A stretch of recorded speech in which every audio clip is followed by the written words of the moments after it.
Voilà donc une vidéo pour montrer l'état de notre jardin. Alors c'est pas un bien grand jardin pour le moment, mais on a commencé à faire des buttes donc qui sont un peu grosses, mais qui sont des buttes quand même inspirées de la permaculture, avec plein de plantes différentes. Voilà, donc ici on a des haricots. Alors on a des haricots comme ça rouges. Il y a d'autres sortes de haricots, il y en a plusieurs sortes. Alors c'est peut-être l'erreur qui a été faite, c'est-à-dire que si on veut prendre des graines après, on risque d'avoir des variétés qui seront mélangées. Mais bon, je vais voir comment ça se passe. Donc on a des haricots ici, alors qu'ils n'ont pas grand-chose pour s'agripper. Donc la prochaine fois on mettra des choses pour qu'ils s'agrippent, mais l'idée était aussi de les laisser faire, c'est-à-dire qu'on en a qui s'agrippent ici à du blé, donc un épi de blé. On en a d'autres qui s'agrippent là-bas au maïs. J'irai voir ça de plus près après. Voilà, donc ils font un peu comme ils veulent, quoi. Ce qui fait aussi que les haricots sont moins visibles. Alors sur ce pied-là, ils sont quand même très visibles, mais généralement ils sont moins visibles, ce qui aussi les protège des animaux qui pourraient vouloir les dévorer. Voilà, donc on a du blé. Donc du blé rouge de Bordeaux, c'est une ancienne variété de blé. On a donc que des anciennes variétés et globalement donc des graines non hybrides. Hein. Donc plusieurs variétés de haricots qui poussent très bien évidemment. On a donc du blé. On a ici, ça c'est sur la première butte. Alors, je fais attention où je marche parce qu'il y a des guêpes ici. Donc il y a des guêpes qui se sont installées dans la butte. Donc il faut faire un peu attention, mais globalement ils ne nous embêtent pas. Et puis je vais aller vous montrer. Et puis elle passe par là, entre autres, par ce petit trou. Alors elles ne nous embêtent pas. Et puis bon, elles sont quand même utiles aussi pour attaquer éventuellement d'autres insectes. Du coup, elles ne nous posent pas de problème. Elles viennent boire au tuyau d'arrosage et tout ça. Il faut juste faire très attention quand même. Parce que elles peuvent être agressives. Voilà, donc ici il y a des courgettes. Donc c'est pareil, donc il y en a une belle qui pousse ici, puis c'est pareil, on a plusieurs variétés. Des courgettes qui font des très belles fleurs jaunes, que les abeilles aiment beaucoup, comme les haricots d'ailleurs. Voilà. Alors ici on a de la roche qui a poussé là, d'ailleurs. C'était des graines que j'avais plantées sur l'autre butte, donc il a dû y avoir un petit raté, hein. Mais bon, c'est pas un problème. Voilà, bon, l'oignon n'a pas bien pris du tout globalement, mais j'ai appris après qu'il fallait pas mettre d'oignon avec les haricots, que c'était deux plantes qui s'aimaient pas ensemble, et c'est vrai que j'en ai planté un peu sur cette butte, et les haricots ont complètement pris le dessus, alors que les oignons, eux, n'ont pas bien pris, quoi. Voilà. Alors j'avais planté énormément de choses différentes, donc, mais c'était de la très mauvaise terre qu'on avait, hein. On a vraiment pris de la terre argileuse, tout ça du jardin, sur le dessus. Donc quand même, on est assez content du résultat, même s'il y a eu une grosse sécheresse, donc certaines feuilles ont un peu souffert. Voilà. Mais globalement, ça a bien poussé, donc voilà, surtout les courgettes, les haricots, le blé. On a un peu d'oseille aussi. On a donc juste quelques oignons. Et puis d'autres types de courges. Voilà, donc de ce côté-là de la butte, on a un gros épi de maïs. Alors il y en a d'autres qui poussent plus doucement que celui-là, mais celui-là a vraiment bien pris. Et donc qui sert de support pour les haricots. Donc du coup les haricots autour vraiment se plaisent bien. Donc ça marche très bien. Voilà. On avait aussi des petits pois, mais eux, ils ont un peu souffert de la sécheresse. On a encore des haricots rouges ici qui sont bien sympas. Ici, donc, d'autres haricots, d'autres sortes. Voilà. Du blé, toujours un peu partout, qui sert de support aux haricots. Voilà. Ici, des haricots derrière aussi. Voilà, je fais attention parce qu'il y a aussi il y a encore des guêpes les guêpes passent par ici aussi. Et puis ici des courgettes. Donc les courgettes, elles deviennent bien grosses quand même. Voilà, et il y a même des haricots en dessous des courgettes. Voilà, on a quelques autres plantes aussi qui poussent un peu parmi tout ça. Et le plant de courgettes et les plants de courge continuent tout seuls comme ça. Hein, ils continuent à pousser en dehors de la butte. Donc voilà, ils se propagent. Et ils font des fleurs hein, qui donneront des fruits aussi. Donc c'est vraiment sympa. C'est très productif. Alors ici on avait un énorme pied de bardane. Donc il y en a un peu, il y en a des petits pieds à d'autres endroits. On avait un énorme pied de bardane donc, qui est considéré comme une mauvaise herbe, même si ça se mange. Et on a voulu le laisser vivre comme il voulait. Et donc les grosses feuilles du départ se sont fanées et sont devenues des plus petites feuilles avec donc les fleurs. Les fleurs que les abeilles, que tous les insectes pollinisateurs adorent. Vraiment on le remarque tous les jours. Voilà, il est un peu tard donc il y en a peut-être plus trop, mais si là-bas on a un petit bourdon, c'est un peu dur de l'ouvrir à la caméra. Si on en a quand même encore plein. Donc des petits bourdons et tout ça. Des petites abeilles aussi. Des papillons. Des papillons ici. Et donc, voilà. Et au départ, donc, quand le pied de bardane avait juste les feuilles, et les fleurs commençaient à arriver, enfin les hampes florales commençaient à arriver, et bien, elles étaient couvertes de pucerons, de fourmis et de pucerons. Donc, élevage de pucerons. Et avant que le pied de bardane soit gros, on en a eu un petit peu sur nos haricots. Et à partir du moment où les fourmis avaient fait leurs élevages sur le pied de bardane, eh bien, il n'y avait plus du tout de pucerons sur nos plantes à nous. Donc elles préféraient le pied de bardane qui en a pas du tout souffert, on peut voir. Voilà, donc on a des haricots qui poussent même, qui sont allés se fixer sur le pied de bardane. Alors les haricots, ça pousse vraiment très bien et puis en plus c'est très bon. Donc c'est super. Et ils se sont fixés complètement sur le pied de bardane. Alors je les laisse totalement faire, exprès. Voilà. Donc ils prennent ce pied de bardane comme support. Ce ou ces pieds de bardane d'ailleurs.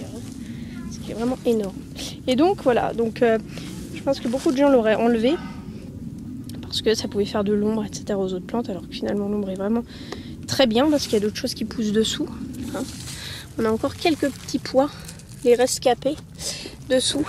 Donc il n'y en a vraiment pas beaucoup, mais il y en a un petit peu. Ils ont moins souffert de la chaleur aussi, puisqu'ils ont plus d'ombre et aussi plus d'humidité, puisque l'humidité c'est moins évaporé. Voilà. Donc vraiment très bien en fait. Donc voilà, pareil, on laisse tout pousser autour. Et puis, mais même si ça a bien cuit hein, autour, hein, parce que il a fait vraiment très chaud et très sec.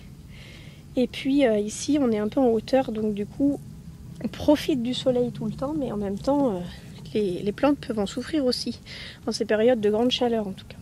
Donc ici on est sur la deuxième butte et on a pas mal de pieds de maïs. Donc c'est pareil, j'avais planté plusieurs choses différentes, un peu d'autres choses que sur la première, mais aussi un peu les mêmes. Et encore une fois, on a le maïs, les haricots et les pieds de courge ou de courgettes qui ont vraiment pris le dessus. Donc voilà, on avait une lavande mais qui n'a pas tenu du tout. Et puis on a aussi de la roche. Alors ça c'est super sympa parce que c'est très très bon. Et puis c'est très facile à cultiver. Donc ça se mange même cru. C'est très bon aussi cru. Sinon c'est un peu comme des épinards. Et ça pousse très bien. Et en plus c'est quelque chose qui se ressème facilement tout seul.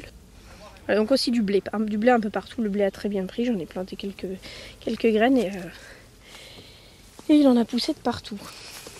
Donc du blé, toujours du blé variété ancienne. Alors ici on a des courgettes à nouveau. Des courgettes jaunes donc, qui doivent être là cueillies.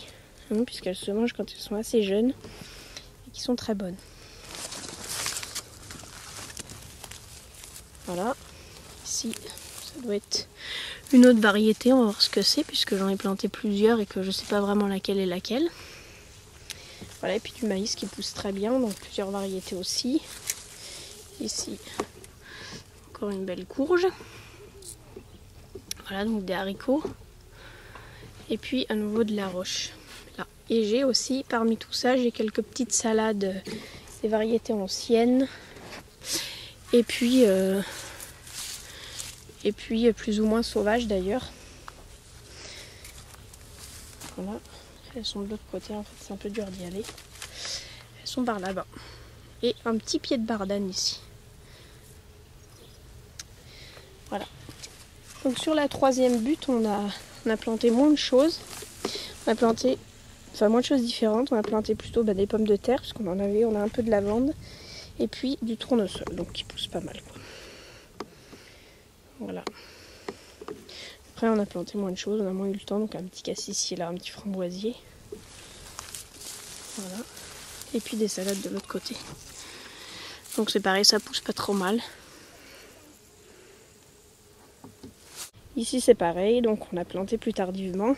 Alors à nouveau 3 haricots, donc 4 haricots qui ont poussé, même si j'en ai pas mis beaucoup. Et sinon on a des petits radis, tout ça, plein de petites choses qui poussent tranquillement, hein, qui vont venir un peu plus tard. Voilà.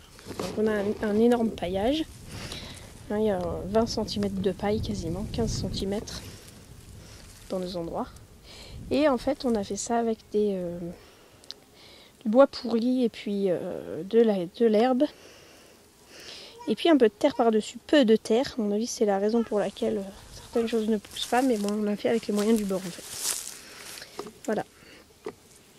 Et ici des serres aussi donc, qui sont en cours de construction, en cours d'expérimentation. Donc on a récupéré des palettes donc, gratuitement, c'est un magasin de la région qui les donne. Et des palettes comme ça, donc et on avait des rouleaux de papier à bulles. Vraiment l'idée était de le faire de manière la plus simple possible. Il y a moyen de faire beaucoup mieux que ça, mais avec les moyens du bord en tout cas et le moins de frais possible, eh bien ça peut faire quelque chose de pas mal. Donc elle est en cours de construction. Et j'ai fixé ça avec des agrafes donc.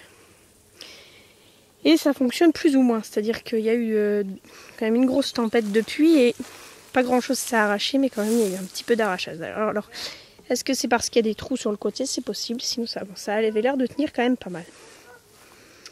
Il y a aussi moyen de mettre du grillage par-dessus. C'était mon intention au départ, mais c'est vrai que bon, on a gardé le grillage pour les poules plutôt que de l'utiliser pour ça. Donc on va voir. Voilà. L'idée étant de mettre de la terre, donc soit de planter directement dans la terre, donc préparer la terre un peu avant avec un paillage, et puis de planter directement dedans, soit en rajouter un peu, donc jusqu'ici, et puis de planter, donc moi dans une petite serre comme ça, peut-être quelques tomates. Viens me voir. Viens me voir. Coquin. Et voilà, et donc après donc de faire des ouvertures sur les côtés qui peuvent s'ouvrir pour pouvoir planter aisément quand même. Voilà, sur le devant on peut aussi ouvrir, alors c'est juste expérimental pour le moment, on trouvera peut-être une solution plus adaptée, mais en fait on peut juste ouvrir comme ça et aller faire son jardin au milieu quoi. Tout ça, il faut quand même s'assurer que ça tienne. Voilà. Tout ça, enfin, l'idée était vraiment de le faire le plus simple possible et avec vraiment les moyens du bord. Même si ça tiendra peut-être pas des années et des années. Voilà. Sans réparation en tout cas. Voilà, une vision du jardin au tout début. Il faut savoir que dans une butte, on a même mis une palette. Hein. Et on a mis aussi beaucoup de cartons de récupération, donc on garde du carton quand on reçoit des paquets ou autres. À partir du moment où il n'a pas beaucoup d'encre, on garde.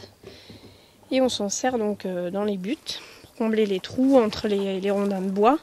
Même si on ne comble pas trop les trous, c'est sans doute la raison pour laquelle on a eu des guêpes qui sont installées dans une des buttes.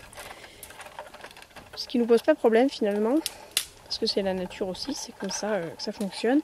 Et puis, des guêpes, pourquoi pas des abeilles une autre fois. Hein. Voilà. Donc on voit encore les rondins de bois, hein. Tout ça est fait avec quand même peu de terre. C'est pour ça que ça pousse bien, pour aussi peu de terre. Voilà.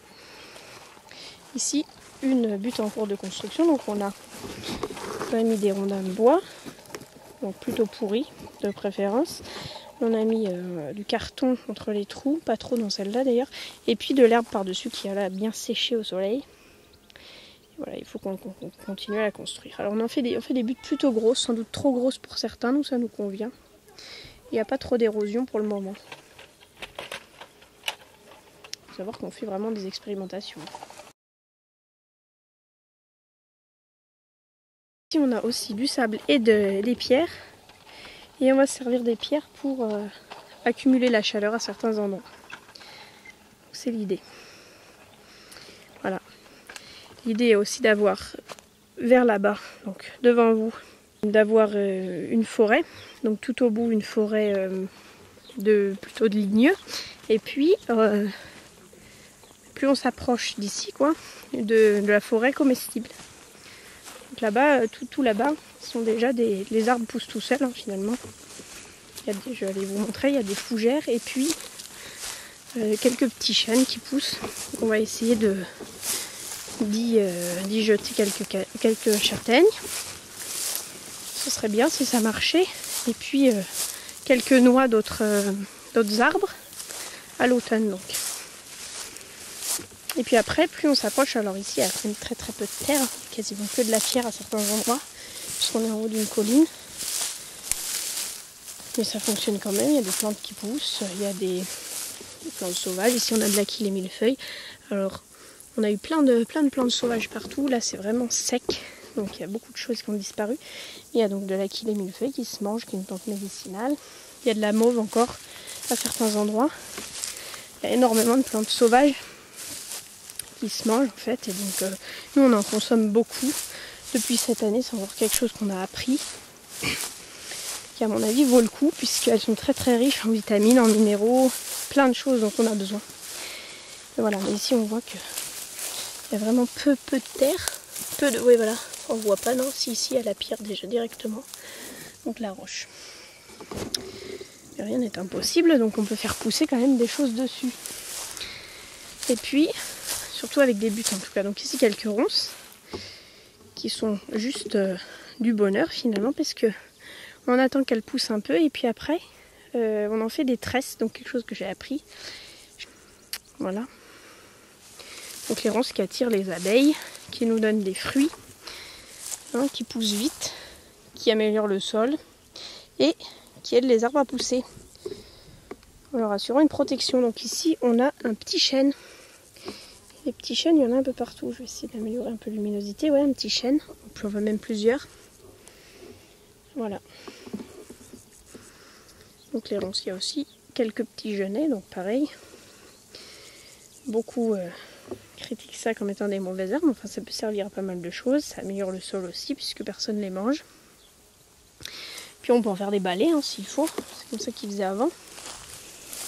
Donc enfin, il faut dire qu'il s'éparpille quand même pas trop. Et puis ici, donc on a tout un endroit où les fougères poussent.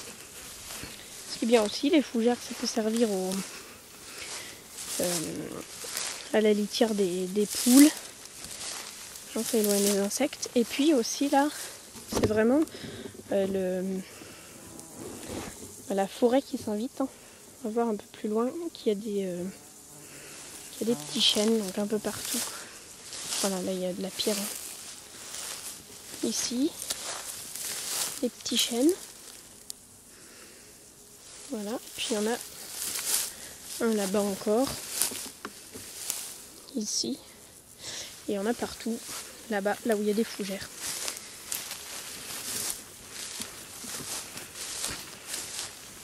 Voilà, ici on a de la campanule. Donc aussi c'est aussi une plante comestible. Petites campanules quand même qui ont survécu à la chaleur. Et voilà, on a des petits chênes vraiment partout. Ici, on en a d'autres là-bas. Et partout dans les fougères. C'est vraiment là. Et on entend bien aussi les animaux. Voilà, donc il y a de la vie. Et c'est la forêt qui s'invite, puisque là-bas aussi, donc on voit dans la haie des noisetiers, des ronces. Voilà. Et donc on va planter des noix, des châtaignes, tout ça, des glands. Les glands, apparemment il n'y a pas besoin d'en planter. Et puis des noisettes aussi, tout ça, qui sont des espèces qui finalement sont endémiques, donc facile à cultiver ici. Ici ce sera un petit coin forêt, donc forêt ligneuse, avec de ce côté aussi quelques ronces qui poussent, donc que je laisse pousser, avec lesquelles je ferai une haie. Voilà, qui donne déjà des murs en plus.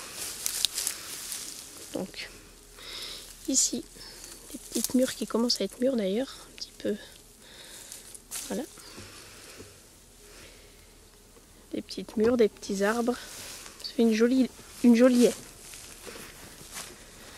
Voilà.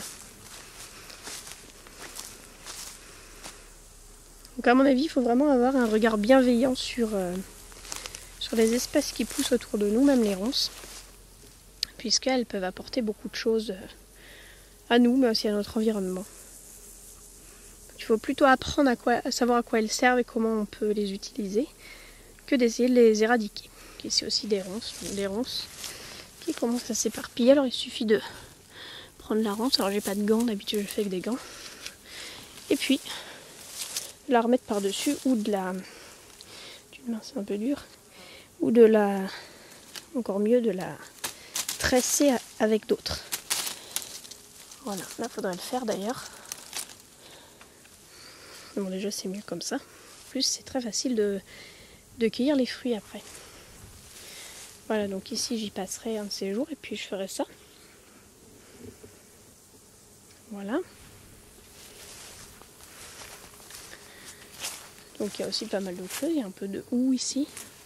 Et vraiment beaucoup de murs qui sont en préparation.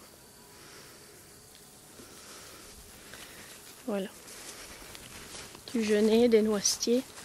Voilà, donc il y a beaucoup de travail et puis on a commencé, ça a l'air de bien fonctionner, donc il faut qu'on continue.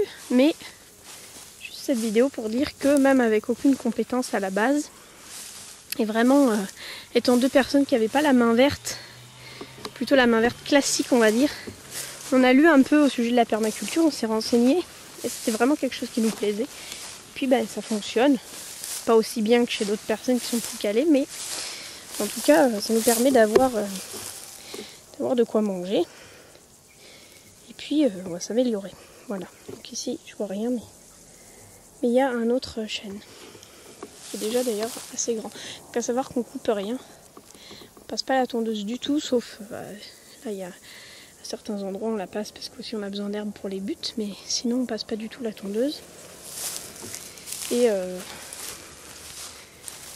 Et du coup ça permet aux petits arbres de pousser, hein, et aux autres plantes comestibles ou médicinales.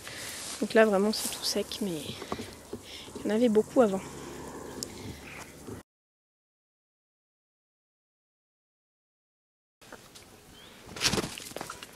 Donc on a de l'eau qui arrive ici et qui est filtrée par de la pouzzolane.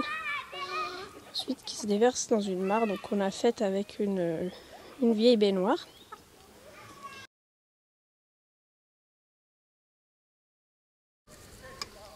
Ici on est dans la partie la plus basse du jardin des poules. Il y a encore des ronces, donc ça a été vraiment coupé. Il y avait aussi des arbres qui poussaient ici. Mais les ronces ont été vraiment coupées aussi. Mais il y en a quand même encore, donc que j'avais organisé un peu. Hein. Voilà, donc tressé. Voilà, on voit mon ombre. Les bâtiments générales. Ici aussi. Ça leur permet, parce qu'avant, elles poussaient vers le terrain. Donc ça leur permet de rester quand même, avoir une forme de haie et puis de récolter les fruits de manière plus facile. Ouais, plutôt que de les couper, c'est quand même bien mieux de faire comme ça, parce que là, on a énormément de fruits à ramasser bientôt. Surtout que les mûres sont vraiment très bonnes. Voilà, donc ici, tout est remis en place en fait. Tout simplement. Ça prend pas beaucoup de temps et c'est très utile. Ça permet de faire une jolie haie bien serrée. Voilà, donc c'est vraiment une super technique. Parce que généralement on est un peu dépassé par les ronces, on ne sait pas trop quoi en faire. Et en fait ça fonctionne très bien comme ça.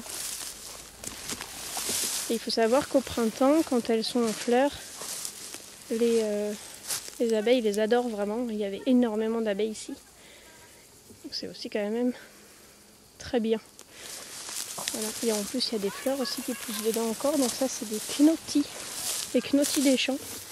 Des petites fleurs violettes. Et elles sont aussi comestibles. Elles ne sont pas spécialement bonnes, mais elles sont tout à fait correctes. En tout cas elles sont comestibles.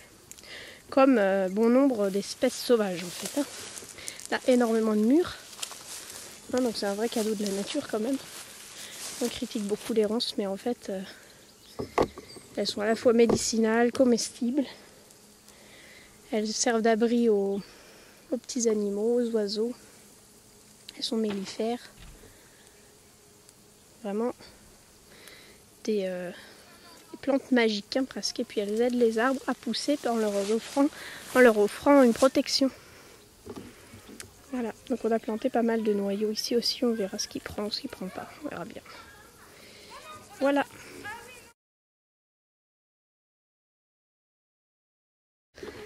Alors ici, donc de ce côté-là, on a un petit bout de jardin qu'on appelle le petit jardin, donc avec un muret en pierre qui est plus ou moins face au sud de l'autre côté, donc qui retient pas mal la chaleur. De l'autre côté, on va voir, on a planté un kiwier, un figuier. Il n'est pas très grand, mais bon, ça permet quand même d'accumuler la chaleur. Alors ici, on a des fleurs, c'est pour les abeilles plutôt, autre chose. On a un tout petit myrtillier, parce qu'ici, on a un épicéa qui donc fait en sorte que le sol soit pas trop mal pour le myrtille. Alors c'est pas du tout pour consommer les myrtilles parce qu'il y en a vraiment très très peu, mais c'est plutôt pour la biodiversité, donc espérons qu'elle se propage. Donc l'épicéa, lui, au printemps, il nous donnait des bourgeons qu'on peut consommer comme ça. Donc moi j'ai un bébé qui adore ça. Sinon on peut en faire du sirop. Voilà, donc ici on a quelques myrtilles en plus qu'on voit pas bien. Je vais essayer d'arranger ça. On a un peu de myrtilles aussi, bon, elles ont moins bien tenu, mais quand même, elles ont l'air de s'en sortir. Et puis, puisqu'elles ont l'air de s'en sortir, puisqu'il y a une ou deux myrtilles, vraiment toutes petites, mais il y en a une ou deux. Et là-bas aussi. Voilà, donc c'est des myrtilles sauvages. Voilà, donc ici il y a ma fille qui a fait un petit peu de jardinage. Donc on a aussi des cassis ici, on en a planté un peu partout. Et puis on a un kiwier là. Et un autre là qui a vraiment souffert de la chaleur, mais on ne sait jamais, il peut repartir. Voilà, donc des cassis ici. Un cassis ici qui s'en sort pas trop mal. Et puis ici on avait des raisins, malheureusement ils ont l'air de ne pas avoir tenu. Et puis on a un figuier ici, qui lui s'en sort pas mal. Un figuier, et puis un arbre de goji ici, qui lui aussi s'en sort, doucement, il s'en sort. Voilà, donc il bénéficie de la lumière du sud et sans doute un peu trop. Voilà, malheureusement cette année c'est un peu le problème si on a de l'oseille. Voilà, donc le mur ici